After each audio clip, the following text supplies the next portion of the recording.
Tuluyan pa ngang humina ang epekto ng shear line o yung salubungan ng mainit at malamig na hangin sa malaking bahagi ng ating bansa. Kaya mababawasan na rin yung mga pakulan sa ilang areas ng Visayas at Mindanao. Lumakas pa nga ang epekto ng northeast monsoon o yung malamig na hanging amihan sa malaking bahagi ng ating bansa. Kaya for the next 24 hours, buong Pilipinas mararanasan ang epekto ng malamig na hanging amihan. May tsansa pa rin tayo na makaulapan na may mahihinang pag-ulan na dala ng amihan sa eastern sections ng ating bansa. So sa eastern sections yan ng Southern Luzon, Visayas at sa Mindanao. And for the Metro Manila and the rest of the country ay mas maaliwalas sa panahon na ating inaasahan. Ay, may tsansa pa rin tayo ng mga light rains o dagliang pag-ambon na dala ng amihan sa susunod na 24 oras. At sa kasalukuyan, wala pa naman tayo inaasahang posibleng maging bagyo for the next 3 to 5 days na posibleng makaapekto sa ating bansa. At wala rin tayong minomonitor na low pressure area na posibleng maging bagyo sa loob at labas ng ating Philippine Area of Responsibility. At para naman sa magiging lagay ng ating panahon ngayong araw dito sa Luzon, dahil sa amihan makakaranas tayo ng maulap na kalangitan na may mahihinang pag-ulan sa silangang bahagi ng Southern Luzon. So sa mga lalawigan yan ng Quezon at sa buong area ng Bicol Region. And for the rest of Luzon, kasama na dyan ng Metro Manila, ay generally fair weather conditions sa ating inaasahan. Magdala pa rin tayo ng pananggalang sa ulan dahil posible pa rin tayong makaranas ng mga pag-ambon na dala ng northeast monsoon o yung malamig na hanging amihan. At dahil may kalakasan nga ang bugso ng hanging amihan ngayong araw, dito sa Luzon, posible tayong makapagtala muli ng record lows ng ating minimum temperature. So base sa ating latest na observed temperatures ngayong madaling araw, posible tayong makapagtala ng minimum temperature ngayong araw dito sa Metro Manila ng 19 degrees Celsius, Baguio 10 degrees Celsius, posibleng minimum temperature, Lawag 17 degrees Celsius, 16 degrees Celsius sa Tagagaraw at minimum temperature sa Tagaytay, posibleng umabot ng 17 degrees Celsius at sa Legazpi 21 degrees Celsius ang posible nating maitala ng minimum temperature ngayong araw. Sa bahagi naman ng Visayas at Mindanao, dahil rin sa amihan, makakaranas tayo ng mga kaulapan na may mahihinang pag-ulan dito sa buong Eastern Visayas at sa area ng Caraga at sa lalawigan ng Davao Oriental.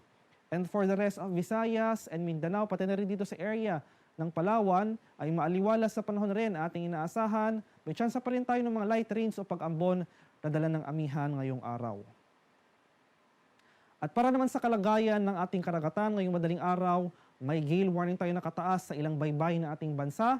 Sa seaboards ng Southern Luzon, particular na sa mga areas ng Catanduanes, Albay, Sorsogon. Sa isla ng Masbate, kasama na dyan ang Ticao at Burias Islands. Dito sa southern coast ng Occidental Mindoro, southern coast ng Oriental Mindoro, sa bahagi ng Romblon, sa bahagi ng Palawan, kasama na dyan ang Calamian, Cuyo, Kalayaan at Cagayancillo Islands. May gale warning po tayo nakataas sa mga areas na ito. Sa bahagi naman ng Visayas, may gale warning tayo nakataas sa buong Visayas, particular na sa mga seaboards ng Northern Samar, Eastern Samar, Samar, Biliran, Leyte, Southern Leyte, sa area ng Cebu, Bohol, Siquijor, sa bahagi ng Negros Oriental, Negros Occidental, sa Guimaras, Iloilo, Capiz, Aklan, at sa Antique.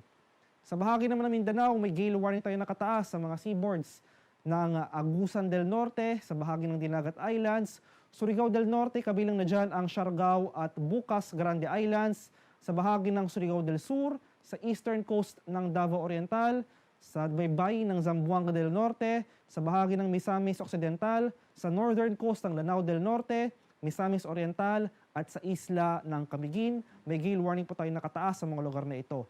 Kaya sa ating mga kababayang mangingisda at may mga maliliit na sasakyang pandagat, kung maaari ay huwag po muna tayong pamalaot sa mga nabanggit na baybayin kung saan may nakataas tayong gale warning. Dahil patuloy tayong makakaranas ng maalon hanggang sa napakaalong karagatan sa mga nabanggit na lugar. At para naman sa ating 3-day extended weather outlook sa mga piling syudad ng ating bansa, malaking bahagi ng Luzon, particular na sa areas ng Northern at Central Luzon, sa mga syudad yan ng Metro Manila at Baguio City, for the next 3 days, patuloy tayong makakaranas or magpapatuloy itong maaliwalas na panahon, maliban na lamang sa mga tsansa ng light rains o dagliang pag-ambon na dala ng hanging amihan.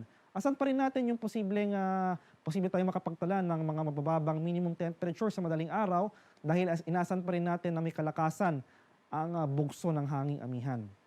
Sa bahagi naman ng Southern Luzon, particular na sa area ng Bicol Region, dito sa syudad ng Legazpi City, inasahan natin ang posible tayong makaranas ng kaulapan or posible magpatuloy yung mga kaulapan na may mahinang pag-ulan na dala ng amihan bukas, araw ng Linggo hanggang sa Lunes.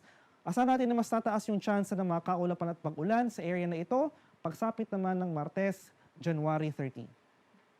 And for the areas of Visayas, inasan pa rin natin ang generally fair weather conditions dito sa bahagi ng Western Visayas o sa syudad ng Iloilo City. Bukas, araw na Linggo, maaliwalas sa panahon pa rin ating inaasahan. Samantala sa central at eastern sections ng Visayas, dahil sa epekto rin ng hanging amihan, makakaranas rin tayo or patuloy tayong makakaranas ng mga kaulapan at mataas sa chance ng mga light rains o mahihinang pag-ulan. Dahil naman sa mga susunod na araw, inaasahan natin ang posibleng epekto ng shear line o yung salubungan ng mainit at malamig na hangin. So posibleng muli natin maranasan yung epekto ng shear line o yung pinagsamang epekto ng shear line at yung trough extension ng isang low pressure area na posibleng mabuo sa labas ng ating Philippine Area of Responsibility sa mga susunod na araw. So posible tayong makaranas ng maulap na kalangitan na may mga kalat-kalat na pag-ulan, pagkulog at pagkidlat sa central at eastern sections ng Visayas. So sa mga syudad dyan ng Metro Cebu at Tacloban, simula Lunes, January 29 hanggang sa Martes, asan pa rin natin yung mataas sa tsansa ng scattered rain showers and thunderstorms sa mga lugar na ito. Makararanasan pa rin natin yung epekto ng hanging amihan sa bahagi ng Western Visayas o sa area ng Iloilo City. Posible tayong makaranas ng mga kaulapan na may mahihinang pag-ulan. Sa Lunes, mas tataas yung tsansa ng mga pag-ulan at kaulapan na ito pagsapit ng Martes. At sa bahagi naman ng Mindanao, dahil rin sa epekto ng shear line o yung pinagsamang epekto ng shear line at nung trough extension ng isang LPA sa labas ng ating par na posibleng mabuo nga sa mga susunod na araw, bukas, araw ng Linggo, makakaranas tayo ng mataas sa tsansa ng kaulapan na may mga kalat-kalat na pag-ulan, pagkulog at pagkidlat sa bahagi ng Metro Davao area. Posible magpatuloy yung mga pag-ulan na ito for the next 3 days o hanggang sa araw ng Martes, makakaranas tayo ng mataas sa tsansa ng pag-ulan sa nabanggit na lugar. Sa bahagi naman ng Cagayan de Oro City, bukas, dahil sa patuloy na epekto ng hanging amihan, asan pa rin natin yung mga kaulapan na may mahihinang pag-ulan at posibleng umabot naman yung pinagsamang epekto ng shear line at trough of LPA sa nabanggit na lugar pagsapit ng Lunes hanggang sa Martes. Kaya sa areas ng Mindanao, particular na itong central at eastern sections ng Mindanao, sa mga susunod na araw, asahan natin or maghanda tayo sa posibleng banta ng biglang pagbaha at pagguho ng lupa, lalong-lalo na kung tuloy-tuloy ang pag-ulan na mararanasan. Umantabi rin tayo sa mga updates sa pinapalabas ng ating Pag-asa Regional Services Divisions. Ito yung ating mga thunderstorm at rainfall advisories sa mga susunod na araw. Sa bahagi naman ng Zamboanga City, magpapatuloy itong fair weather conditions na dala ng amihan for the next 3 days. Mararanasan pa rin natin yung amihan bukas, so may chance pa rin tayo ng light rains sa nabanggit na lugar. Samantalang pagsapit naman ng Lunes hanggang sa Martes, inasahan natin na kaakibat ng epekto ng shear line at ng trough of LPA ay hihina ang epekto ng amihan sa bahagi ng Mindanao. So mataas yung chance ng thunderstorm sa hapon hanggang sa gabi sa nabanggit na lugar.